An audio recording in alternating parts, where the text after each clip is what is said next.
Olá, meu nome é William Leite. Esse é o podcast A Produção Teatral Arcoverdense dos anos 80, uma história de repressão e resistência.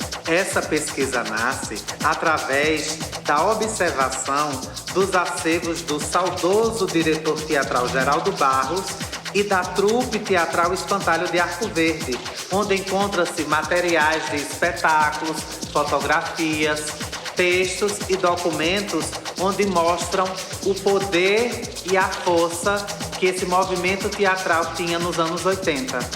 Episódio 1. Festarque, Festival de Teatro de Arco Verde e o Celeiro da Diversidade. Nós vamos conversar com o professor, ator, gestor Miro Carvalho. Miro, eu queria que você começasse falando sobre a importância desses festivais em Arco Verde, que foi realmente um boom nos anos 80, que serviu até de formação de público, que serviu de intercâmbio cultural com outros grupos. Queria que você me falasse desse período. Falar do Festarque, primeiro eu vou na Pastoral de Juventude, onde também existia já um movimento também de teatro. A Pastoral de Juventude tem um movimento muito forte, mas que se fazia já teatro na Pastoral de Juventude. E foi aí que eu comecei, na verdade. Eu acho que eu nem conheci o Sesc. Eu chego no Sesc no segundo Festarque, não. Eu vi o primeiro Festarque, que foi eu fiquei deslumbrado com aquilo tudo, aquele movimento, aquelas pessoas. Eu já tinha, a coceira de fazer teatro, na verdade. Eu tinha essa coisa de... Já vislumbrava o desejo de fazer teatro. E aí quando eu chego no Sesc eu vejo um grande movimento de pessoas, de teatro. Foi ali onde eu começo a me encontrar. Eu me encontrei ali, no primeiro Festarque. E aí eu começo, a partir do primeiro Festarque, vendo o espetáculo, eu começo a conhecer as pessoas, Eu começo a conversar com as pessoas, eu começo a ver o Sesc, eu começo a ver o movimento em Arco Verde e começo a me vislumbrar. E aí eu começo a participar também, E eu gostaria muito de lembrar dos primeiros espetáculos do primeiro Festarque, que eu não tenho muita lembrança aqui agora na cabeça. Eu lembro muito do segundo porque eu comecei a participar. E eu participo porque, como eu participava da Pastoral da Juventude, eu fazia um espetáculo chamado Sobre Todos Nós. E Paulo Lima, na época, que era diretor de cultura do Sesc, Geraldo Barros, vão assistir. E aí faz um convite a mim para fazer um espetáculo chamado Seu Bolacha, que é um texto de Paulo Lima. E aí é quando eu começo a entrar no movimento cultural de Arco Verde, na verdade. Desde então eu era só um apreciador da arte. E aí eu faço o Circo Seu Bolacha e participo do segundo Festarque. Na época, abra a janela e deixa o sol entrar. Abra a janela e deixa entrar o ar puro do sol da manhã, do Brau. Que é um texto de Antônio Bivar, que foi montado pelo grupo de teatro do Sesc. Que aí que tinha como protagonista Luiz Arthur, que era Lulinha, E aí foi um grande sucesso no segundo Festarque. Na verdade foi o vencedor do segundo Festarque. Também nesse período, nos documentos que eu li, tinha A Vida Escrachada de Joana Martini. A Vida Escrachada de Joana Martini, que era a Joana Dark, que fazia, Fernando Nunes, a Sueliton, que era uma grande personalidade da época. Tinha também o Beco de Buíque de Geraldo Barros, o Beco de Geraldo Barros. E aí eu começo a encontrar com o pessoal de Recife, E quando eu começo a conhecer José Manuel, Carlos Lira, Mário Antônio, Esse pessoal todo que já era de Recife já fazia movimento aqui desde 79. Esse pessoal já fazia movimento aqui desde 79, que eu não conhecia, venho conhecer agora, a partir desse festival. Bem, aí participo com o Circo de Seu Bolacha, o Circo de Seu Bolacha ganha prêmios, eu ganho o melhor ator coadjuvante, E você já fica animadinho, Você participa de um festival, já fica animado, querendo participar, aí eu entro realmente dentro da história. E aí começa a conhecer a história. Dentro desses festivais é onde eu conheço a SOTEA. Eu não conhecia o que diabo era a SOTEA, né? Que era a Sociedade Teatral de Arco Verde, que era onde se juntava, era o movimento, né? Que juntava todos os grupos de teatro. Aí quando eu começo a conhecer os grupos de teatro de Arco Verde, que era bem imenso, na verdade. Eu não sei dizer, mas eu acho que a gente tem uns 7 a 8 grupos de teatro em Arco Verde. Era um movimento bem forte aí, na verdade, né? E aí sim, é um nome que eu conheço também, que a SOTEA também era um movimento político, né? É o que dava força política ao teatro em Arco Verde, né? Não adianta fazer teatro se você também não ver a questão política, porque teatro é política, totalmente política, né? A gente faz o quê se não for isso, né? Não tem sentido nenhum se a gente não discutir a nossa política, a política social, a política cultural, né? Se a gente não discutir isso, então não tem força alguma. Nesse período, Miro, vocês eram jovens que estavam começando a fazer teatro. Jovenzinhos. E estavam com aquela vontade, né, de pesquisar, né, de revolucionar mesmo, né? E a gente vê que, como você disse, tinham vários grupos de teatro, né? Tinha o grupo de teatro do Colégio Rio Branco, tinha o Tabocas, tinha o grupo de teatro da Pastoral da Juventude, tinha o grupo teatral de Lino Norato, tinha o grupo Ariano Suassuna, tinha a trupe teatral Espantalho. Esse período dos anos 80 foram aparecendo vários grupos, né? Que vocês estavam todos querendo se expressar através do teatro, né? Aí sim, é que dava força disso aí, era a SOTEA. Porque senão não tinha como esse movimento se sustentar se não tivesse uma organização política. Por isso que a SOTEA é importante dentro desse movimento, né? Senão a gente não tinha sustentação política. Aí sim, aí era bom porque aí as pessoas faziam isso com muito prazer, com muito... Na verdade, era um grande trabalho de militância, né? Não só a militância teatral, mas a militância política também, né? O teatro era que sustentava a gente com isso, né? Para que a gente tivesse essa militância política. O teatro era a grande fonte, a grande, né? Ô Miro, outra coisa interessante que eu vejo, pesquisando, né, o material sobre o teatro desse período, eram os textos, né? Por exemplo, tinha grupos que faziam Plínio Marcos, tinham grupos que faziam Braulio Trapo Tavares. Geraldo Montoplínio. Você também fez um espetáculo chamado Verdugo, né? Que também foi um período importante, né? O Verdugo foi um período muito importante, né? Na época do Verdugo, a trupe fazia o Verdugo e fazia Flix ao mesmo tempo, né? A gente viajava com os dois espetáculos. A gente chamava o espetáculo infantil e o espetáculo adulto. Lembro muito que a gente foi para Palmares com esses dois espetáculos, na verdade. O Verdugo era um texto bem mais profundo, né? Isso. Era bem mais profundo, mais questionador, na verdade, mais político também. Isso. Né? Foi aí onde a gente começa a ter mais uma visão política dos textos, né? Que até então eu comecei teatro com textos infantis, com a Maria Clara Machado, o Pluft, né? Tinha essa história, mas já se fazia textos bem fortes já se montava o Plínio Marcos, que era forte na época, assim, né? Plínio Marcos já se montava, o Tabocas já montava, Tabocas não, mas a ETERC já montava o Plínio Marcos. Né? Então, Miro, vocês tinham essa preocupação realmente... Antônio Bivar, já se botava Antônio Bivar. Isso, né? Que foi censurado. Que foi censurado. Né? Hoje já é difícil você ver uma montagem né? Desse pessoal, mas foram textos que já foram censurados. Quer dizer, é bem interessante você colocar isso, porque a gente fazia teatro na época da censura, né? O Festark, por exemplo, A Vida Escrachada, ela foi apresentada à meia-noite por causa da censura, porque existia um nu, olha, imagina, em Arco Verde. A gente tinha um público lotado. Aquele teatro do Sesc era lotado todo santo dia. E quando disse que tinha uma nega nua, minha filha, era que tinha gente mesmo. Então a gente fez teatro na época da censura, né? Todos os textos iam para censura. Você tá falando da Vida Escrachada de Joana Martini, que era um texto que era teatro de revista. Teatro de revista. Joana d'Arc fazia a Vedete Joana Martini. E detalhe, Marília Pêra fez esse espetáculo nos anos 70. que ela fazia a Joana Martini.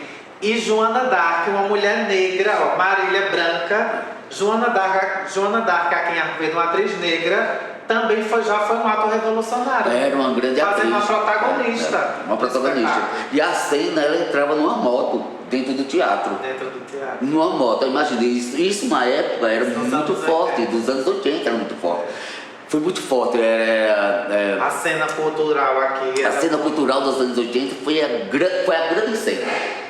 O teatro, a grande cena foi na época de 80. Claro que hoje todo mundo faz coisas maravilhosas, na verdade. Mas foi isso que nos deu o poder político para existir. A gente só existe hoje por causa da cena de 80. Foi a cena de 80 que fez a gente criar esse poder político grande que temos hoje. Deu o reconhecimento como artista em Arco Verde. Né? E além da censura, nós éramos. O pessoal do teatro era o pessoal, né, discriminado total. Era um monte de viado que fazia teatro. Né? Mas esse monte de viado revolucionava a cidade. Mas esse monte de teatro também era respeitado também. Ô Miro, é tão interessante que dizem a Rádio Cardeal, ela montava a estrutura da rádio no próprio Sesc para fazer a divulgação em 2 em 2 horas que terminava o espetáculo. Vocês davam entrevista, né? Então o rádio, que era a comunicação da época, era forte ali junto com o teatro. Que era importante para a rádio também, porque era um movimento. Era um movimento que acontecia. Era um movimento que acontecia na cidade. Na cidade. Né? Era um movimento que acontecia na cidade. Fora isso, o que acontecia na cidade? Nada. Não existia nada. Não existia. Né? As festas já existiam, tudo bem. Mas o movimento anual do dia a dia era o teatro. Né? É o teatro. Eu acho que Arco Verde, ou para os próprios bares em Arco Verde, começa a surgir a partir da gente mesmo que a gente frequentava. A gente fazia movimento, a gente fazia revolução, a gente se amostrava. Né? A gente fazia enterro da Coab 1 para o Bandeirante, do Bandeirante para a Coab 1. Né? A gente estava na rua o tempo todo. Né? Fazendo as histórias, mostrando a história. E assim era uma produção muito intensa, não se parava de fazer. Né? Não se parava de fazer uma... E aí sim, a importância do Festac aí, né? Para manter os grupos fazendo a história. Porque a hora do Festac que a gente ia mostrar o nosso produto. Né? Ia mostrar o nosso produto. Então tem essa importância muito grande. Né? Depois acaba o Festac, mas os grupos continuam. Uns acabaram, claro, porque, né, é necessário, mas que continuou. Né? As pessoas que fazem arte continuaram. Quem faz arte mesmo continuaram. Ô Miro, interessante também é que dentro do Festac, dentro desses festivais que aconteceram, existiam oficinas. E essas oficinas, elas revolucionaram também, né? Por exemplo, a oficina de José Manuel deu oficina. Rovildo Moreira, eu lembro muito do Rovildo Moreira, uma de direção de Rovildo Moreira. Isso então, né? Essas oficinas também marcaram vocês. Maquiagem, né? Maquiagem. Como o Stefânio Gondim, que até hoje, né? Não, aí, bicho, virou um caso de amor. O teatro, era um caso de amor. A gente como teatro, na verdade. Né? Muita gente linda que esteve em Arco Verde participando, contribuindo. Né? A importância a importância de José Manuel, Carlos Lira, estar em Arco Verde, fazer esse movimento junto com a gente, né? O Geraldo, o Joselito, não pode esquecer desse pessoal. Paulo Lima, né? E por sinal, o Paulo Lima deu uma sumida danada, na verdade, mas Paulo Lima foi muito, muito importante no movimento do teatro em Arco Verde. Até puxar o Sesc mesmo, porque abriu as portas para isso. É um dramaturgo, o Paulo Lima, né? Foi, na verdade, né? Mas a obra dele está viva aí. O que mais tu quer ver, saber? Miro, eu queria saber assim, como era essa história do intercâmbio com outros grupos, por exemplo, com o grupo de José, com o grupo de Caruaru, Pesqueira também, que era participante fiel, né, no festival aqui. Porque quando eu chego, já encontro, né? Já encontro os grupos de Caruaru, já encontro Pesqueira, já encontro Recife, né? Serra Talhada. Mas o grande intercâmbio se dava muito com Caruaru, Pesqueira, que era muito forte, e Recife. né? Essas três. Depois é que vão entrando outras cidades, mas o grande intercâmbio, na verdade, se dava no movimento com Caruaru, Pesqueira e Recife. E Arco Verde sempre foi realmente esse celeiro mesmo, né? E Arco Verde sempre foi celeiro Arco mesmo. Verde chegava em Recife, sempre ganhando prêmio, sempre Participar conquistava. do festival em Arco Verde, todo mundo queria participar. Festarque, né? Era um festival que todo mundo queria participar, né? Recife, Caruaru, sempre tinha participação dessas cidades, né? Aqui. Pesqueira era muito ativo também, na época que a coisa também. Pesqueira teve essa coisa forte também. E Caruaru também, né? Então tinha cidades como Garanhuns também, que era muito presente aqui em Arco Sim, Verde. Garanhuns, houve festivais também em Garanhuns que a gente participou. Lembro muito, lembro das nossas sofrências também, dos alojamentos que a gente ficava também, né? A figura de Sueli Rodrigues, Zeraldo, Lúcio Dias, foi muito importante no movimento, sim. Biro, eu queria que você falasse do movimento cultural de Arco Verde hoje. Hoje existe a tropa e o retalho, né? É o movimento que existe, de teatro, na verdade, né? Que se concentra ali na estação e que estão produzindo, né? O que estão produzindo, né? A gente não pode dizer que não estão produzindo, são pessoas que estão produzindo hoje. Surgiram bons atores, boas atrizes. Uma coisa que eu deixei de falar, que na época a gente tinha uma carência grande de atrizes também, né? As atrizes eram muito pouco, tinha muito mais atores do que atrizes. A gente sempre teve isso, na verdade, né? A gente sempre teve isso, na verdade. Mas se formaram boas atrizes hoje em Arco Verde. O trabalho da tropa, a partir de Romualdo, né? A tropa surge com Romualdo, né? A tropa surge com Romualdo, que hoje continua. É um trabalho importantíssimo, não se pode negar. O trabalho dos retalhos que surge dentro do SESC é um trabalho importantíssimo também que não se pode negar, né? Então hoje ainda existe um movimento, sim, né? Aí Romualdo chega agora, que está produzindo também com a trupe, né? Tem os retalhos e tem a tropa. Então a gente nunca deixou de existir, a gente nunca deixou de fazer. Então surgiram novas pessoas fazendo a história, né? Que vão contar essa história que eu estou contando hoje, mais tarde vão contar. Nino Norato, Miro, porque é impossível a gente não citar Nino Norato, né? No movimento. Conheço o Nino em 82. Nino fazia um trabalho com Francinete. Não lembro o nome do grupo agora. Mas que Nino conhecia Francinete, né? E ele fazia um trabalho com ele. Nino era daqueles trabalhos, na maioria os textos eram dele também, né? Mas aqueles como é que a gente fala? Aqueles teatros de grande cenário, teatro mais clássico, mais composto, era um teatro mais clássico. Nino fazia isso. E ele tem um grupo que era Espíndola, Francinete e a família, e alguns colegas. E aí eu conheço o Nino porque Nino também encontrou um espaço, né? Dentro do Cardeal. E na época eu já passava da Pastoral também e vivia muito dentro do Cardeal. Então a gente faz pluft, né? Dentro do Cardeal com o Nino, né? Mas Nino foi muito importante. Depois Nino continuou sempre fazendo teatro clássico dentro do próprio Cardeal, sendo financiado pelo Cardeal também, pelo padre Adilson, né? O Francinete. Nino tinha um Cardeal. A gente não, a gente fazia né? A gente se autoproduzia, na verdade. Mas Nino era um produtor que era um artista que chegou aqui que tinha autoprodução, que financiava ele. A gente não. Mas que foi importante, né? Participou também do Festarque. Nino botou espetáculos no Festarque, sim, né?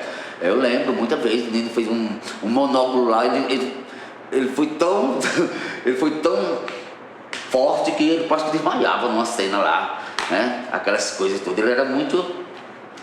Então, Nino Norato foi importante. Francinete Bezerra foi importante. O Espíndola foi importante dentro desse movimento. Dessa época já existia isso, né? Essas pessoas faziam isso. Deixa eu ver.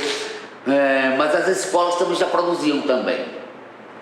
As escolas vocês já produziam também. São os esquetes que a gente chamava, né? Existiam os esquetes nas escolas. E foi a partir daí, sim, né? E a gente começou a visitar também escolas e as escolas começaram também a produzir e formaram em grupos também. Porque foi importante isso também.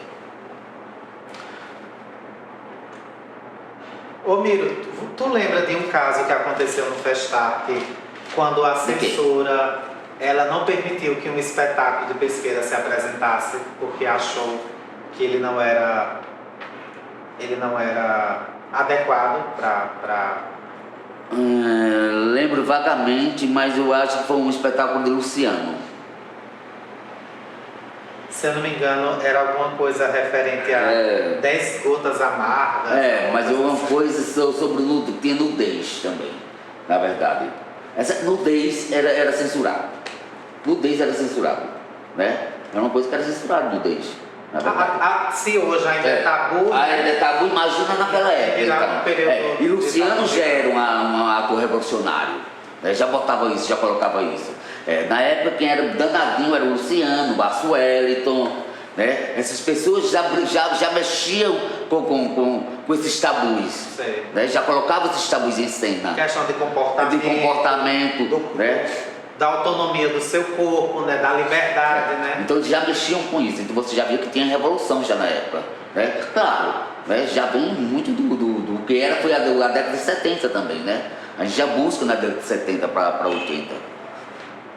Que foi um boom no Brasil todo, né? No Brasil todo, Foi dizer croquete. Falar do movimento de teatro em 80 em Arco Verde, no Brasil já era um boom também. Vivencial, Vivencione, Recife, né? Já era um boom do Brasil também. Né? Essa questão da liberdade do seu corpo, né? A gente estava sofrendo censura já, o artista já sofreu censura, então a gente estava começando a se revolucionar. A gente começava a fazer revolução, naquele momento a gente estava fazendo revolução. Né? Os textos já eram revolucionários, já existiam textos revolucionários, né? Os atores e diretores mais danadinhos já começavam a montar, né? O Plínio era da época, era considerado o que? Plínio Marcos? O maldito, né? Como era o Nelson, né? Porque mexia no cerne da sociedade, né? Incomodava já, né? E a gente já incomodava, a gente de longe, né? Do cu do mundo já fazia essas coisas, então a gente já incomodava em Arco Verde. A gente incomodava já em Arco Verde. Miro, o que tu espera do teatro, da cultura em Arco Verde pós-pandemia? Eu espero que a gente produza bastante, que é o que a gente sabe fazer. Porque se a gente não produzir, a gente toma no cu, né?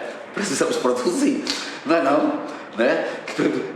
A gente não pode parar, na verdade. Nós artistas não podemos parar, né? Na verdade. A gente está passando por um processo muito cruel, que é essa pandemia, mas os grupos estão produzindo, né? Eu estou vendo aí que as pessoas estão produzindo, não pode parar. Se o artista parou, ele morreu. O artista para, se ele morreu. Se ele parou porque quis, eu acho que é bem difícil, né? Eu sempre achei, não sei por que Paulo Lima se afastou tanto, que era um grande produtor, um grande dramaturgo. Acho que o lado... A vida eu questiono isso. Eu acho que o lado professor dele... Porque foi um grande, né? Ele deixou uma contribuição tão grande, mas hoje ele não vai nem um espetáculo, ele vai ver, na verdade. Né? Mas existe um movimento aí que está fazendo, está produzindo, certo? Mesmo com essa pandemia, mas eu acho que pós-pandemia vai produzir bem mais, com certeza. Né? Miro, tu fez Flicts também? Fiz Flicts, fiz 86. Tu lembra de alguma música? Tudo no mundo tem cor, tudo no mundo é azul, é cor de... mas não lembro toda a música não, mas essa aí é a que mais marca, que é a primeira música do espetáculo. E tu acha que já vem daí a questão musical, porque tu tem uma Sim. Quem traz isso é Romualdo pra cena, que o Romualdo estava aqui não. A gente começa com o Geraldo fazendo a história, mas a questão musical quem traz é Romualdo, que o Romualdo já fazia isso no Pará, né? Espetáculo no Pará, então o Romualdo traz isso para cá, essa questão do musical, de cantar, né? Cantar em cena. Cantar em cena, porque até então não tinha. Não sei se eu lembro, mas eu acho que é o primeiro espetáculo que traz a música para a cena cantada. Eu não lembro do outro não. Se alguém tiver lembrar, me diga. Mas que é o primeiro espetáculo que traz a música para a cena, é Flicts. E a coreografia também, né? A dança, que traz a dança para a cena também. A dança dentro do teatro, dentro do teatro, a música e a dança. Eu acho que Flicts traz isso. Então, né? realmente, por isso que é revolucionário, né? Teve essa importância. Hoje a gente, né, sempre não tem como a gente desassociar a música, do teatro, a dança. Hoje é muito híbrido, né? Em tudo, né? Hoje a gente já coloca o cinema, já coloca outras linguagens, né? Mas a música eu acho que é Flix. É que traz. E a dança. Na questão da coreografia, os espetáculos muito sérios, né? Era espetáculo sério, né? A gente traz o... E os infantis que existiam eram bem clássicos, né? Era Maria Clara Machado, né? Se montava muito na época. Maria Minhoca. Maria Minhoca, Eu acho que o Flix é que revolucionou mesmo. Era um texto totalmente que ninguém conhecia também, né? E traz tudo isso. Eu acho que uma grande revolução no teatro se deu com quadrilhas. Eu acho que quadrilha foi um divisor de águas, na verdade, onde a gente traz o circo, que é as pernas de pau, né? Traz a arte circense, na verdade. Eu acho que quadrilha foi um divisor de água e que, na verdade, quando o movimento que a gente acha que está, junta todo mundo, né? Junta todo mundo. Quadrilha, e também um grande divisor de água se chama Horizonte da Paixão. Não se pode falar do movimento de Arco Verde de teatro se não fala do Horizonte da Paixão, que é onde se junta toda a classe artística, né? Que termina numa tragédia, né? Na verdade. Mas foi um grande movimento, foram 15 anos. E que entregava todos os artistas. Eu acho que revolucionou o Arco Verde, né? Arco Verde, né? Revolucionou o Arco Verde. Então, depois de quadrilha, eu acho que é o Horizonte da Paixão. Essas duas coisas eu acho que é muito marcante na história do teatro em Arco Verde. E como foi, Miro, depois de 15 anos? 15 anos. Não existia mais o Horizonte da Paixão? Não existia o Horizonte da Paixão. A gente perdeu o poder da arte por uma questão religiosa, né? Então foi muito... E assim, o que eu acho triste e injusto é que assim, as instituições privadas, a instituição religiosa, elas não entendem que esse espetáculo era do povo, virou do povo, não era mais só de uma instituição, né? Tanto que o povo até hoje sofre com essa ausência desse espetáculo, né? Porque não entende que a arte, ela transcende. Ela transcende a arte. Ela ultrapassa fronteiras, né? E nós como artistas, nós somos, né? A gente quer muito mais mostrar outras coisas, né? Que não é mostrar o comum, na verdade, mas mostrar o que... E o Horizonte da Paixão era conhecido nacionalmente, né? Nacionalmente. Ele tomou uma grandiosidade, né? Que era comparado... No interior de Arco Verde, que era comparado à Fazenda Nova. Era um espetáculo de... Mas o que eu gostava mais é o movimento que fazer, é todo mundo. Isso. Entendeu? Não só a classe artística, mas a própria comunidade participava, a própria comunidade participava. Né? Até hoje as pessoas perguntam. Se pergunta por isso. Mas, aí também eu acho que o quadrilha também foi importante, porque foi a partir daí que as pessoas começaram a dar quando você chega, todo mundo dando de perna de pau. Mas que eu conheça, eu acho que a coisa começou aqui. Aquele movimento, sabe? Que era muito bonito, né? Que era um movimento muito bonito. E aí que surgiu muitas atrizes e pronto, aí sim. A importância do Quadrilhas foi o surgimento de novos atores e novas atrizes dentro do movimento. E que alguns estão até hoje, estão até hoje, fazendo. Inclusive você. Inclusive eu. Inclusive você, né? Então a importância do Quadrilha foi isso, né? De juntar mesmo pessoas a fim de fazer... E era encantador, né? Olhando pela estética, era muito encantador, né? Mas... E a formação, né? Foi tudo, né? Então o quadrilha, então eu acho que é o divisor aí, né? Que não se pode esquecer, na verdade. Então esse movimento que está hoje, graças à quadrilha. Muita gente que está hoje nova começou em quadrilha. Miro, para finalizar, eu queria que você me falasse o porquê fazer arte, fazer teatro. Fazer arte é respirar. Eu respiro porque eu faço arte, senão não respirava, né? Isso é muito forte, Eu vivo porque eu faço arte. Eu não me vejo diferente disso. Fazendo outra coisa. Fazendo outra coisa. Né? Fazendo outra coisa. Eu não me vejo fazendo outra coisa. Sabe? Mas eu quero mais contribuir.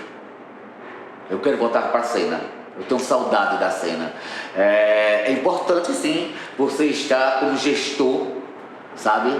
Mas o que eu gosto de fazer, na verdade, é estar na cena. A cena é outra história. Antes de tudo, você é um ator. É ator. Né? Antes de qualquer coisa. Né? Eu formei como ator. Porque o teatro, a base do teatro é o ator, a base do ator é o teatro, né? Mas tem gente que só quer dirigir, né? Tem gente que só quer ser gestor, se encontra nisso, né? Eu passei já por essa experiência, eu gosto mesmo da cena. É onde eu respiro, né? É onde você se... Eu faço outra coisa, mas onde eu me encontro, sabe? É na cena. É onde eu respiro, é na cena. Chegamos ao fim do podcast A Produção Teatral de Arco Verde dos anos 80 e o nosso tema de hoje foi Festarc, Festival de Teatro de Arco Verde. E nós conversamos com Miro Carvalho e eu quero agradecer a Miro. E é isso, gente. Espero que vocês tenham gostado e obrigado.